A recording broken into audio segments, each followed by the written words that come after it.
All right. Of course, one of the stories featuring on our dailies, on the front pages of all dailies, is what happened in Russia a couple of weeks back. The memorial service for the 21 children who perished in that unfortunate fire incident happened yesterday in Nyeri. All the dailies locally have featured the photos or the images there. The Daily Nation has gone ahead and featured all the photos of those who perished, their ages and their names. And it is a very sensitive matter that is still very raw in the hearts and minds of Kenyans, and we will try and refrain from commenting too much on this. I'm sure there are issues we would want to talk about, including boarding schools and the safety in schools. We will continue, but for today, let's move on to the other bigger headline, and not bigger, but the other headlines given prominence on the front pages. And it's about the Deputy President. DP's allies face arrest as coup claim emerges, and our reporters here at TV47 also filed a story on this. Gachagua's allies in trouble, and let's watch that story before we come back and continue this conversation. Appearing before the National Assembly's Committee on Administration and Internal Security, Interior CS Professor Kindiki has now said that youth-led anti-government protests aimed at unconstitutionally overthrowing President William Ruto. Kindiki also defending the police use of force during demonstrations, stressing that it was their duty to safeguard government institutions, including Parliament, particularly in the face of unprecedented protests that posed a significant threat to the country.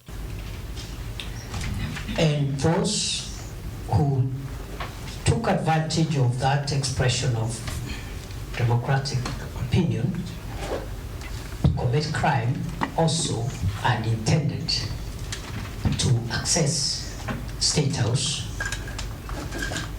and take it over unconstitutionally. Kindiki now saying that those who financed the anti-government protests, including high-profile individuals and politicians, will soon face prosecution. The CS has also said that no one involved in unlawful activities will be spared, and vowed to remain firm in upholding the law. His remarks, however, drew criticism from the Deputy President Rigathi Gachagua, who through his social media platforms condemned the use of government machinery to intimidate leaders.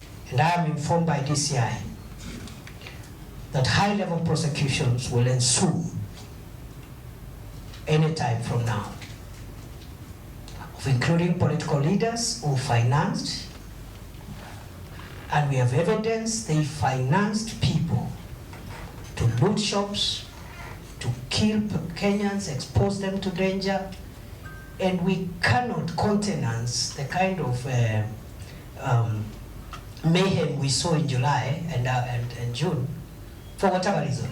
Even as the pressure groups condemned the use of excessive force by the police during demos, placing the death toll to over 60 people, the Interior Cabinet Secretary told the committee that 42 Kenyans lost their lives during protests and 132 are still missing. He, however, faced tough questions on why abductions are still occurring, despite his declaration that no Kenyan should suffer at the hands of police officers, particularly through abductions and false disappearances.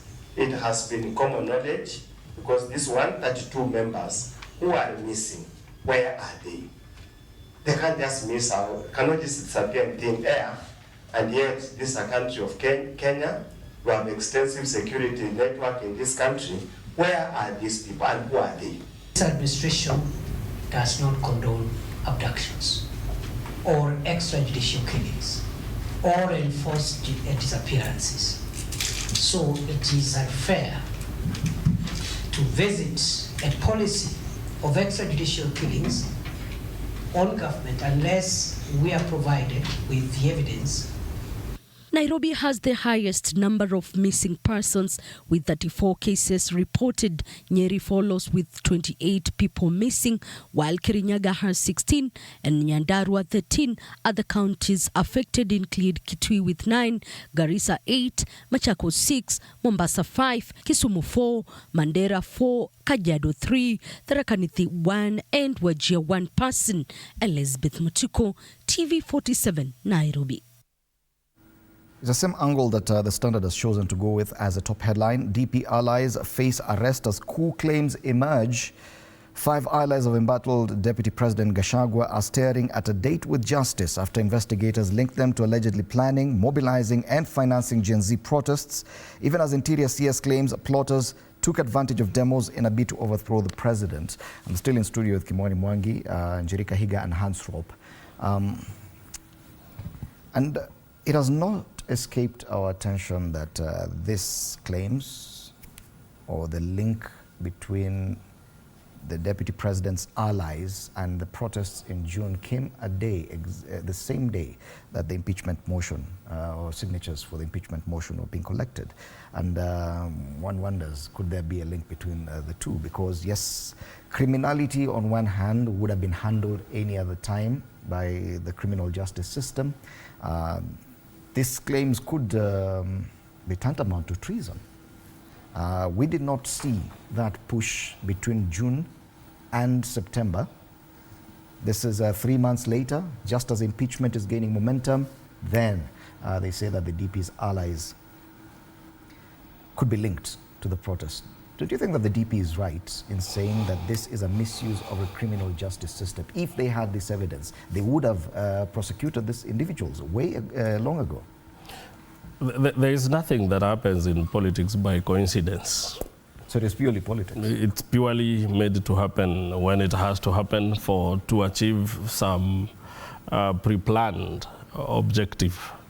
So at a time when the members of parliament have collected signatures to impeach the deputy president and the DCI completes his investigation against allies of the deputy president and ODPP rushes to approve the charges, and any time those guys would be facing the judge.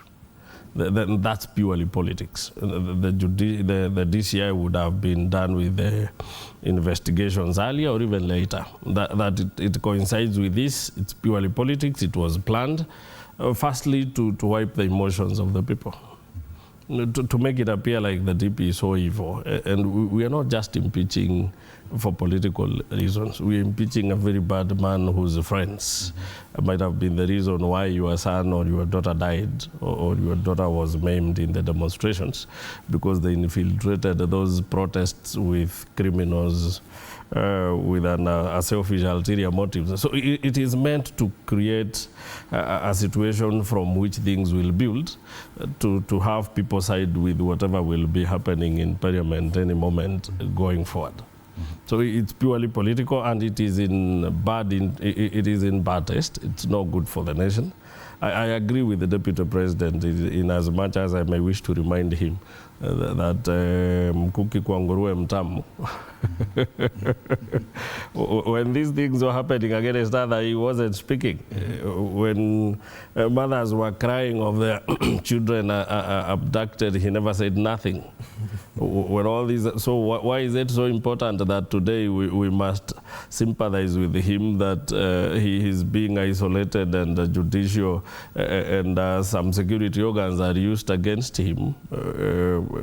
We can only tell him while we understand it is wrong, but we are okay with it because you didn't have issues when it was us being afflicted by the same system. But if it was to be used, Njeri, this kind of approach or any other Kenyan, definitely the fact that it appears to be an abuse of the criminal justice system, that when you're facing political upheavals, then they are compounded through investigations by the DCI and the ODPP. If at all there was criminality, as they allege, this would have happened earlier. It has been 3 months. They would have been in court by now. Treason is criminal. I really Of course, I have to remind you all, PNU is still in opposition. Because, you know, people have a tendency of thinking that PNU went into government when Baba was going. And I don't want to speak on behalf of my party, but as somebody in opposition, I'm torn in between. Do I really support this guy?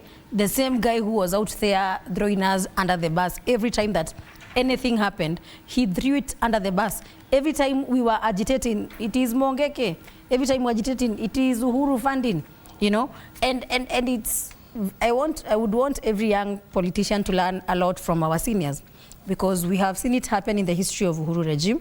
It's now happening in this regime of Kenya Kwanza administration. And if we don't take care, the next regime will still do the same. Because we have made it a routine. If I am in power and I feel I can oppress my deputy president, I only need to work around the security organs and the politicians, you know, and ensure I teach him who is superior than who. It happened last regime. It is happening in this regime. And I am taken back to the speech that the deputy president made on the inauguration. And I remember the painful and sorrowful Kenyan people when they looked at how a presidential personnel, like a deputy president, had turned the inauguration into some, you know, mockery into the former regime, and a lot of people would ask, did he have to say all these state capture shenanigans when the whole world was watching? Now, look, the same state capture he was pinning on the former president is now on him. And he made his bed. I'm not going to say he now lie on it, because him lying on that bed is going to bring a routine of anybody bringing a deputy president for the sake of winning elections. Then after 1-2 years, they can bring whoever they wanted to bring. Remember, by facts that when the president was looking for a deputy president, we all thought he's going to take Kindiki by then. And every other politician nowadays narrates the story of how they camped deciding who they wanted. People voted for the CS of Interior, but the president handpicked the deputy president against the will of all other politicians. So now I'm of the question, if that time when every other politician voted for the CS Kindiki, and Rigathi Gachagua only got 3 votes among so many other MPs, but he still handpicked him, meaning he made his calculations and realized, I can go with Kindiki for the sake of these people, but again, it's not going to give me the win. But I'm going to handpick Rigathi Gachagua, because I know if I don't pick this guy, there's a card ahead there that I may not be able to cross the other side with. So it's very unfortunate that they want to use and dump the deputy president. But again, I have sat in this platform again and told you, the only mistake that the deputy president did as a politician is trusting everybody. You know, you don't just trust anybody. Just like in a marriage, you don't go to a church to get a marriage certificate because you don't trust your partner. You know, this is somebody you are going to have children with, a family with, and everything else. But you still require a government paper to confirm you guys are married. This guy went into a marriage of Kenya Kwanza. No party, no members, no nothing. He was even negotiating his bride price, you know. He was told by the people from the mountain, please, let us send our elders, you know, let us send our people, go with the party. Today, he's there being roasted. He has no numbers. Trust you me, if the impeachment is about numbers, our guy is out. Okay, and come to the impeachment. It's this issue about the use of the DCI or DPP at this time. According to the Deputy President, this is a misuse of the criminal justice system. These are the same claims they made towards the tail end of the Uhuru administration, that the Uhuru administration was using this system against them. And they vowed that this would not happen again going forward. It's only 2 years. And we're seeing the same happening, and not to any other person but the Deputy President. Mr. Fred, if it is true that these guys had a hand in Genesis protests, then we need to withdraw the word use of criminal justice. They should actually be in jail. We should withdraw that. Because if there is evidences to even M-Pesa on them funding these programs, then we should not even claim that the police or the DCI are being used to follow them. Actually, they should pay for that crime. And we've been here, and I've been consistent that Gen Z protest was never organic. It was planned, it was schemed, it was funded. And with time, after all, with time, we will come to prove this. It looked to be natural, but they played it too smart, and the intention was to oust the president. And that's one thing that is pushing Rigathi away. Rigathi is not going to be forgiven. It's going to go no matter any kind of talk that happens.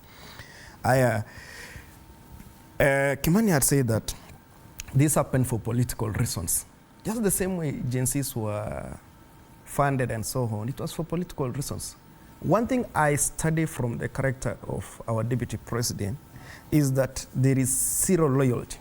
If you observe the events that have happened for the last 2 years, when a president is holding his conference here, he goes on and holds his after. How much there's anything agitating you, some loyalty dictates that you'll be patient even to give a feedback, or you give it another day. So at some point, even if I was the president or anybody, if you have such kind, or even in a homestead, if you have a wife who just parrots out, you will get uncomfortable along the way, and you'll even think of maybe divorcing or getting another wife. Something else is, I also observe that our deputy president has had a lot of appetite for leadership. We see a deputy president who just go to be a member of parliament for one term. And we remember what went on in Karen when they were trying to get a deputy president and trying to convince him that let Kindiki be the deputy president. Even from the sources we've had, he stormed out. There are even some clips online how he stormed out that if you are not going to give me the deputy president, probably he had invested his money in the campaign team for that time, that give me my money back, I'll go out. You get it? So we see him having a lot of appetite for leadership. Now that he has become the deputy president, instead of him being a deputy president, he still wants to enjoy the same powers as the president. And therefore, I feel the intention to oust the president could be, or there could be some list that leads to his door, just for what appetite of leadership. that it comes, and I saw the DCI write a letter about the charges they were investigating against his allies this same week when the impeachment is coming. That coincidence is purely coincidental? It's not a coincidence. It is just that now that these issues are beginning to come out, then members of parliament think that this person needs to be impeached. And now they begin taking the thought of impeachment was already there. And just to assert my position, we remember at some point the governor for Nairobi was also implicated on the funding of the protests. We saw people come at his office demanding to be paid their dues. There was this former MCA who we saw his Range Rover and the people he had also funded. So to prove to my brother what we are saying, that in politics we have this thing of isolation and targeting. So what we're doing is, the allies of Gachagua must have been involved in this, bad enough, they should face the law. But the fact is, if we are truly not using it to single out them for punishment, why is the governor for Nairobi not in the same list? Why is the MCA not in the same list? Why is it that we have singled out a few fellas aligned to the deputy president, and now we have chosen that these are the most evil ones because they funded against us? Not for us, because the governor was funding for us, the MCA was funding for us. So those who funded against us, so we single them out and persecute them. It is bad. Up to that level, we must admit that it is not okay. That if we must use law to punish, then we must punish without isolating others and favoritism. So we are not in support of anybody who funded the mayhem and the criminality in the protest to go unpunished because of whoever he is aligned to. What we're saying is we must rise beyond this use of justice system to punish, right? When it is not working for us, yes. Yeah, for political expediency. It is what we are condemning, not the funding by those we think are our friends. Yes. Yes, Jerry. I was burning with a question. Is it the CS Interior who is telling us of who should be arrested? That guy should be, I think he should be in jail as we speak. That person was the CS supervising police brutality. How many police have been brought to book? We have videos of policemen shooting at Kenyans. Now, I have listened to that clip where he was saying that some people came into, the police were just defending the government institutions. How was that journalist who was shot 3 times a threat to our government institution? That CS, as we speak, he should be in jail as we speak. You know, because you cannot tell us you want to arrest those who funded. Yes, let us even imagine they funded. What about you who supervised brutality, abductions, you know? To date, we are talking about 132 who are known to be missing. There are people who don't even have families and they are missing, and so they have nobody to go report those guys are missing, you know? What was done about those that dump site that we found so many other bodies? Who was taken to book for that? How many police officers today are in jail or are in court because of the actions that they did? We saw the Gen Z record every brutality. What happened to it? Okay. Today we are still talking about the fear of the unknown. The other day we just saw 3 gentlemen from Kitengela after 1 month of abduction in a matatu.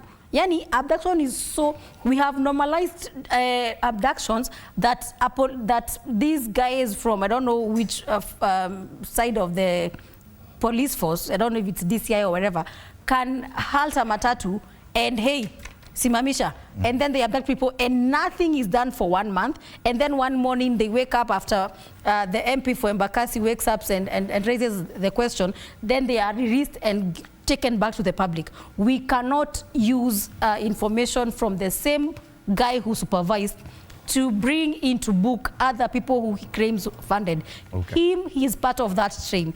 And there is no way the case of a sheep is going to be handled by another worse sheep than him. Okay. So if that is it, they all go down. I want us now to focus on the impeachment process itself, away from even these claims about links to possible treason. On the front page of the Star, DP Gachagua, a dead man walking as D-Day is fixed. Talk about 250 MPs from Kenya Kwanza and Azimio who have signed the ouster petition. News titans on Gachagua is a big headline on the People Daily. TV47 Newsroom also filed a story on the impeachment of the Deputy President. Let's watch that story before we come back and discuss it.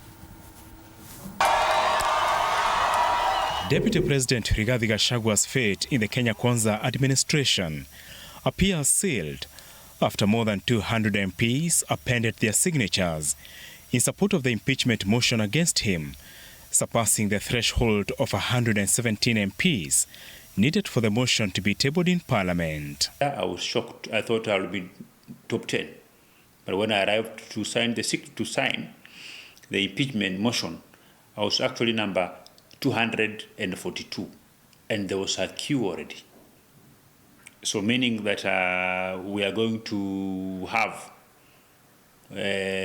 more than whatever we require to impeach the Deputy President. It is a foregone conclusion because the Deputy President has asked for it. So I believe we just have to wait. Gachagua's impeachment motion, now in its final stages and expected to be handed over to the Speaker on Friday, cites 6 grounds against the Deputy President. The grounds include violation of the Constitution, disrespecting President William Ruto, going against government policies, leaking confidential cabinet information, against the Official Secrets Act, abuse of office and gross misconduct, as well as crimes under national law, among them financing the Gen Z protests. The person that we are going to impeach is not a deputy governor. He's a deputy president of the Republic of Kenya. The person that we are going to send home through the impeachment motion is not a lightweight. It's a person who has anchored himself into very strong tribal beliefs. The person that we are going to send home is a person who participated in an attempted coup, actually against our president. So this is a deep-rooted person tulishangaa sana ni namna gani baada ya rais amezungumza State House, Ikulu, tukaona naibu wa rais anazungumza Mombasa na anakanusha hizo maneno yote, maneno nyingi. With all eyes set on who will propose the motion and second, President William Ruto and former Prime Minister Raila Odinga's foot soldiers have picked a tentative list of MPs from where a proposer and a seconder of the historic motion will come from. In the Kenya Kwanza camp, a proposer is expected to be picked among a list of 5 that includes Majority Leader Kimani Ichung'wah, Kimilili MP Didmus Barasa, Laikipia East MP Mwangi Kiunjuri, Gatanga MP Edward Moreu, and Mukurweini MP John Kagushia. So the mover of the motion to impeach the deputy president, after careful consideration, and the said person as we speak today is undergoing training and seminar on how he will prosecute this matter. That person, I can assure the country, that is the person with the qualifications of the judge of the High Court. The Azimio coalition is expected to pick the second of the motion from a list of 3 ODM MPs led by Minority Leader Junet Mohamed, Rarieda MP Otiende Amolo, and Homa Bay Town MP Peter Kaluma. Apul Kamau, TV47. Right, it appears it is a done deal. D-Day fixed, a dead man walking. That's the headline on the Star newspaper. But hence, it is also not lost on us that the MPs required to support this motion were only about 117.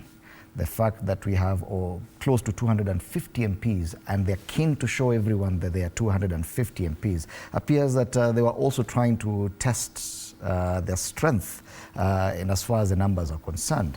We've also seen the kind of threats and very loud, very much verbalized threats against the deputy president, telling him we're going to impeach you this week. They have the numbers already. It is very clear. Why the insistence? You are able to impeach him. Why don't you go ahead and impeach him? It would appear that they also realize that impeaching a deputy president may not necessarily be a walk in the park. Don't you agree? It's not a walk in the park. In the park, I mean, it's going to be a difficult process because there will be issues of court. Unless they scheme it well, it's not going to be easy.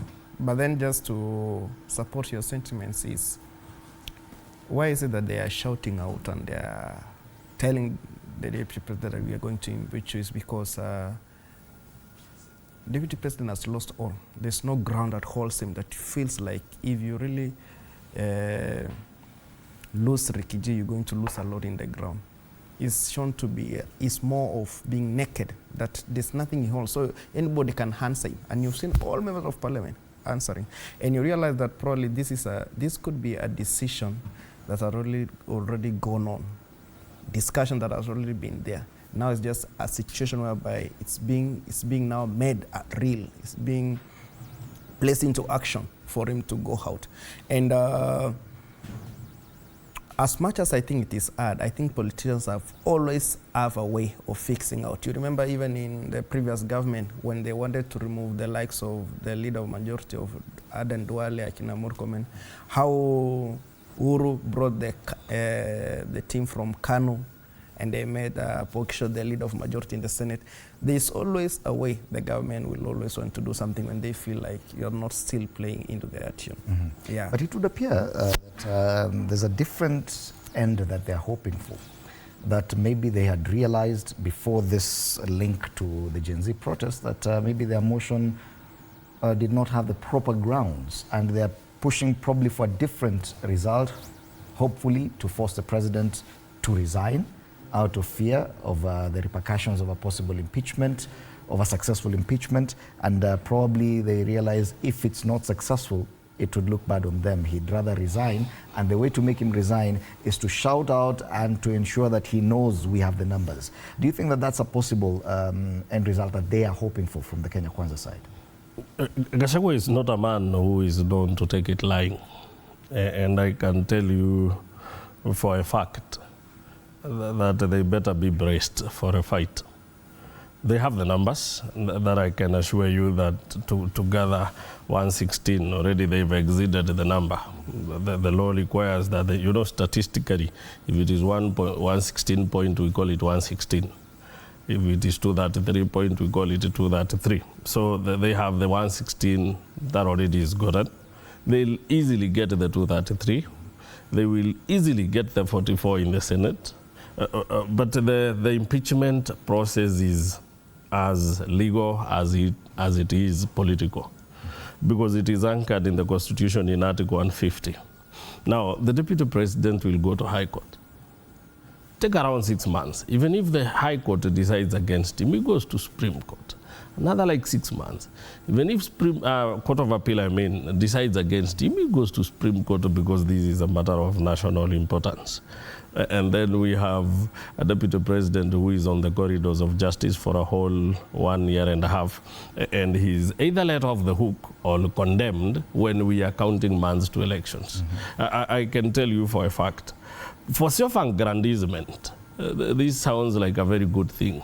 For show of might, it's a very good thing. We want to show Rigathi we have the numbers, we can silence him. But I can tell you the political repercussions of this move is grave. For Kenya Kwanza, it would be easier if the Deputy President just threw in the towel and said, okay. No, he's not going to.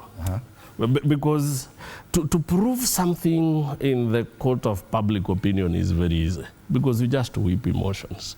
Now, when it comes to prove the same in a court of law where you have a sober judge who asks you a question, the threshold is gross misconduct, gross violation, and serious reasons. Now, the judge will tell us what is the threshold of serious reasons to imagine, to think that somebody has committed a crime. What is the threshold for gross violation of articles of the Constitution?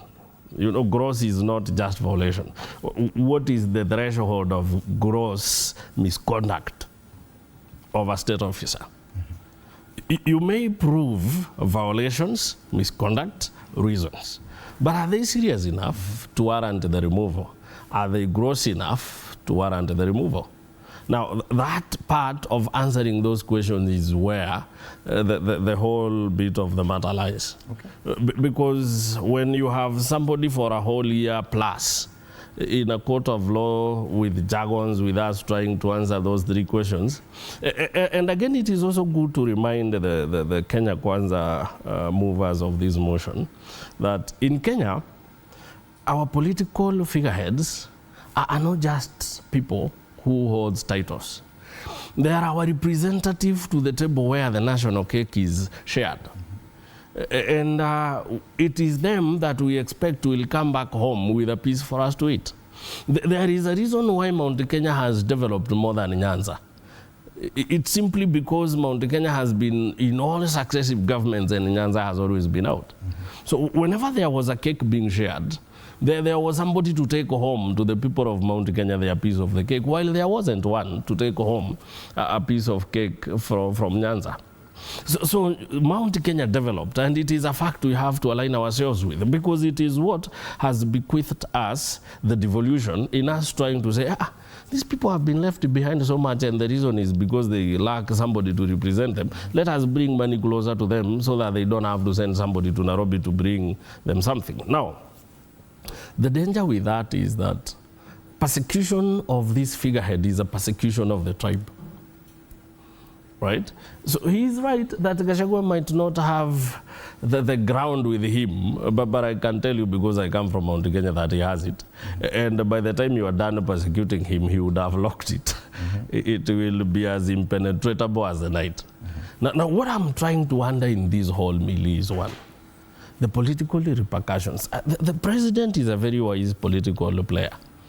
Why is he allowing himself to win on show of might and aggrandizement and lose the presidency in 2027? Because you can't count on Raila Odinga as a man who will be behind you, because Raila Odinga is a political... Odinga is another discussion.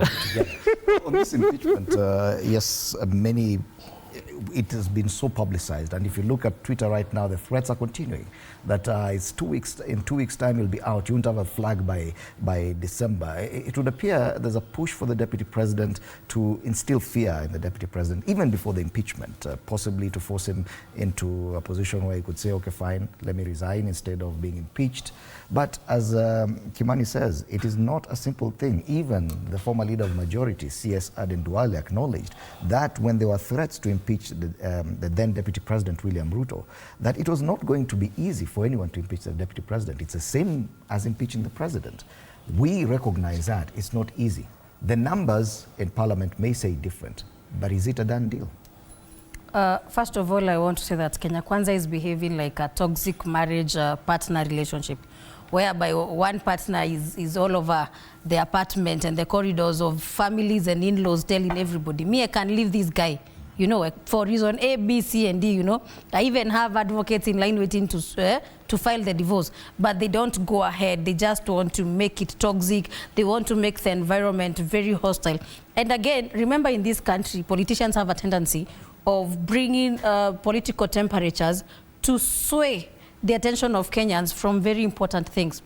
Why Kenya Kwanza politicians are very quick to say, you know, it's about 2 weeks. You know, they want the attention of Kenyans away from the Adani deal and the Kentraco deal and the many other deals going on. You know, it's at that point of transition between NHIF and SHIF. I can see they're already sending us messages. So the politicians have decided now, for our deals to be going through behind the scenes, we need to keep these Kenyans busy with emotions, you know. And the only way to do that is for us to keep tweeting, because they have realized if today Oscar Sudi tweets something, tomorrow everybody, or not even tomorrow, the minute he posts it, screenshots have been taken. You find them in groups as far as Nyandarua. He's not even a member of parliament there, but, you know, by the virtue of the political temperatures that are on social media right now, the government knows if they bring these, everybody will not be discussing this. And I want to tell every Kenyan that one thing I know, if they have numbers, you know, you don't have to keep telling us you have the numbers. Just move forward, you know, stop. So they are telling us we have numbers. We as Kenyans, what are we supposed to do? If you have him in your crosshair, yeah, go ahead and shoot. It's like telling us, you know, yeah, it's like somebody has a gun and they keep telling you, you know, me, I can aim your head. Just aim, you know. And at the end of the day, the Kenyan history of politics has a way of bringing people to embarrassment. Now look, the CS who was by then an MP and the majority leader, today he's now wondering, how can I delete that video where I said the impeachment is very difficult, you know? And when the deputy president back then in the Uhuru regime, who is now the president, was at that point, at least for him, it never got to even people bringing numbers and everything. But I can tell you for a fact, they are hoping that this tension is going to make the deputy president resign and, you know, maybe go to apologize. I even saw one member of parliament say he can simply just go and apologize. Apologize for what? You people have the numbers, go to court, let us start with it there, you know, or even bring it into parliament. I want to listen to my member of Ndaragwa tell me why I need to take that, he needs to take that guy home. Bring it to parliament. Let us add reasons why we take this swamp down come 2027, because at the end of the day, Kenyans really want to understand, is the impeachment of Gachagua going to take money to treasury? Is the impeachment of Gachagua going to bring capitation to our schools? Is the impeachment of Gachagua going to make our health sector better? Is the impeachment of Gachagua going to make the Adani deal go away? You know, we are asking ourselves, how is the impeachment of a deputy president going to raise our economical, our economy that is already right now on a free fall? Okay, there could be concerns about the strength of the impeachment motion. The numbers are definitely there, and in Parliament, as far as that discussion is concerned, they've proven that they can marshal the two-thirds majority very fast. But it's the wording of the motion that will change the game. Before the introduction of this issues about the link to the Gen Z protests, they were just talking about gross misconduct, disrespecting the president and stuff like that. Do you think that they've realized that probably they need more than that for a successful impeachment? They could just be, because initially if it's only engineered by political disagreement, that could not be enough grounds for impeachment. saying that they could have realized, I think will go different with me. I think they must have got the intelligence of this. All this information must have been there for it to begin. This is just a process to make it to be documented so that it is used it well now as an accusation against it. I wouldn't imagine that they are now realizing that they need more, so they are now going to get more evidences. I think this evidence are already there, and the information is already there. It's just the process of maybe going for these guys to actually defend themselves and accuse them, so that at least now they'll be having tangible evidences, even if they go to the court. And just to give another few is that there are many issues that will make Rikiji today to be impeached, and it is in public domain. You know, at the stature of deputy president, that is the presidency. Yeah. And many times when the current president was a deputy president back in Rift Valley, he would come to a function and speak for almost 45 minutes. Then he speaks maybe in vernacular just for 2 minutes, and people will like speaking in our local dialect. And he'd always say, now that I'm a deputy president, I'm not a president of Rift Valley. I have to speak as to all people. And we've seen Rigathi Gachagua's more going to his own dialect. There are more evidences even in court to show that is that an impeachable offense, speaking in your local dialect? I'm just speaking, yeah, it is. You know, let me tell you, when you are in the presidency, you know, when he's given some claim that he used to speak with the same vernacular when he was campaigning. What is different now? That is different. When you are campaigning, you are not the deputy president. But once you become the deputy president, you are not the president of Kenya. And therefore, it leads even me to the next comment that I want to make, whereby Kimani has made a very dangerous statement on a national TV, whereby you'll say that Mount Kenya is more developed than Nyanza because there's been a leader who takes a cake from the national table to the people. You know, when you become the president, if by any chance you become a president of Kenya, it doesn't matter who fought it for you. The fact is you are a president of Kenya. So any cake that is there, you need to share it equally. So the fact that there have been leaders who have been sharing more cake to a certain region over the others is criminal by itself. And therefore, it's the ideal situation and the reality. And therefore, yeah, you know, that is the, you know, you cannot have fight maybe what's done wrong on the other hand, then you want to cheat on the other hand. Things that are wrong are wrong. Wait, let them give me a small time to finish it. Let me tell you one thing. We even observed some discipline of such kind of leadership. Even when Obama came to Kenya, he said it will be more good for me to come when I'm not a president, because there are things he cannot do. He will love to visit here, being a president, speak like a president, do what is expected of presidency. Okay. So therefore, what this says is you know, I am not a spokesperson for the deputy president, and I have to tell you this as a Mount Kenya person, because I have to tell you this. You are from the Rift Valley. We cannot get our nation back to tribalism, but we cannot disown our tribe for us to fit in the national space, you know. Today, when you leave this studio and your mother calls you, they're going to speak to you to your local dialect, right? So if the deputy president goes to Marikiti and there is a woman who is 40, 60-year-old and they want to engage with them, is he supposed to bring an English interpreter, you know? And again, we need to understand that even if we were to go by one man, one vote, 1 shilling, Mount Kenya region will still have its share, you know. And it's not about Mount Kenya being more superior than the Rift Valley. But I want to ask the question. If they knew Mount Kenya does not deserve, as they want to put it, that now this guy has been speaking in Kikuyu all along, this guy has been doing that, why didn't they pick a deputy president from their region, you know? Okay. It begs the question, you need to understand the political wheel of this nation. Okay. If the Mount Kenya region gave the Rift Valley guy a win, you need to respect him for who he is. And he has to engage his people anyway. My argument was totally different. I wanted to tell Europa that it is not a coincidence that we have the number of Kikuyus in civil service and Kalenjins are slightly above their proportional numbers in population. In the Kenya Kwanza government, it is not a coincidence that we have more Kikuyus and Kalenjins holding senior positions than the Luos and the Luyas. It is not a coincidence. Politics has a way of rewarding and punishing. Because if we woke up and as Mount Kenya we voted 3 million to Kenya Kwanza government, we donated 47% of the win. The president is inclined to reward us for the support. And because Mount Kenya, in a way, has been finding itself that because of their numbers, the team they support almost always win. As a result of which, the team forms government. If I, by extension, let me also say, it is also the same reason if the very, especially not the Turkana part of it, but the Kalenjin part of it is more developed than Nyanza for him to get the point home. It's because they had Moi for 24 years. And Moi took more roads to home than he did to Nyanza. And those were the evils we were trying to correct with the devolution. That's it.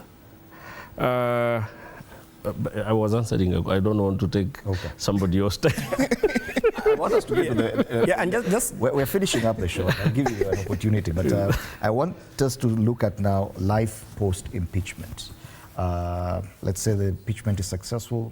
Rigathi Gachagua is no longer deputy president. What happens next? We now see the alliance between ODM and Kenya Kwanza. Will ODM, because for them to click 250, they definitely needed ODM, and ODM must have voted to a man to ensure that Kenya Kwanza has those numbers. The president may be keen on still endearing himself to the mountain region and ensure, and there are people lining up for that position as well. But ODM too could say, we helped you to get to this point. That is our position.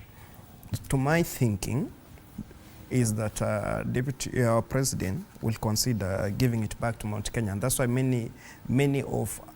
lot of allocations, even that we are hearing in this table, will come to an end, whereby that you needed Mount Kenya the other time.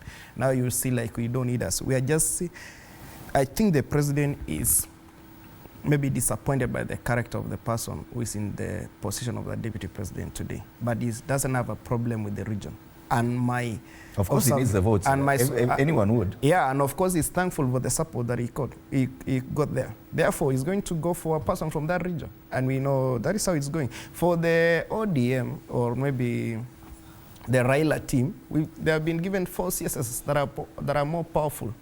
So there wouldn't be a lot of more appetite to ask for a deputy presidency seat, maybe in future. But for now, we've seen ODM and any team Raila has led, and and I think was it you who talked about we know Raila and what Raila could do. We saw what he did to Kano, for example, and anything could happen. Would they be really off if they were to ask for that position of deputy president? A greedy person is a greedy person. They will never say, no, I have enough. And I want to tell you that post-impeachment of Rigathi Gachagua will be a political mass funeral for very many politicians. First of all, the person who tables that motion in parliament, whether he will be from Rift Valley, whether he will be from the Maasai region or Mount Kenya or the coast, they will have sealed their name into the Kenyan history for life, you know. And I am very sure every MP is asking themselves, even Kimani Ichung'wah, if he's given that thing, I'm sure he will want to call a minute for himself and ask himself, am I really ready to go down into history as the member of parliament who tabled this motion? If it backfires, then what? So I want to simply say, in my own opinion, I think if the impeachment goes through, first of all, we are 100% sure 95% of that whole parliament goes down. You know, it goes to Senate, the same, you know. And at the end of the day, what happens after that is that they will want somebody who is just a yes sir, no sir, somebody who is excited about a flag, somebody who just wants to see a convoy and some security guys around him. And they have the right puppet for that, because you've seen the CS Interior tell us that somebody who died because of a stray bullet from a police officer who was trying to calm down the situation of infiltration into the demonstration is not as a result of a policeman directly shooting the guy. And now you wonder if such person has such kind of mentality and he has no remorse for the Kenyan people, as long as his boss is happy, and that is what everybody is bringing up to the rise, because we saw 48 MPs say that, it's time for Kindiki to lead the Mount Kenya region into development. And now it begs the question, if they want Gachagua out, it's because they want a deputy president who has no ambitions, who has nothing to say. He's only there to enjoy the luxury, the privileges that comes to the deputy president. But I tell them, it's going to be a whole spin of the political space in Kenya. It's also going to spin the political view from the international space. Our relations everywhere will get to a very difficult situation, because the world is also watching. Remember, there are our investors out there who are watching. There are our whole neighbors, diplomacies, all our relations are at stake. So it's going to be a quick spin. And let's see who also gets, because it's a two-way sword. You slash Gachagua's head, it slashes your political career out. So let's see who gets the other side. No. When I look at it, I want firstly to take us a little bit backwards and ask, what is the best thing for Ruto? I'm a supporter of the president, and I'm looking at it and I'm saying the president won with 200,000 votes. That is after he had gotten a whole 3 million votes from Mount Kenya. And I can tell you, because Hans may not understand home like I do, that Mount Kenya is an emotive region. We vote out of emotions. Somebody would rightly say that we don't wake up to vote for our leaders, we wake up to stop infiltration of our region by what we don't consider right. And Kikuyu voters are very easy people to handle, because we don't ask for too much. The deputy president has made serious mistakes of a novice, right?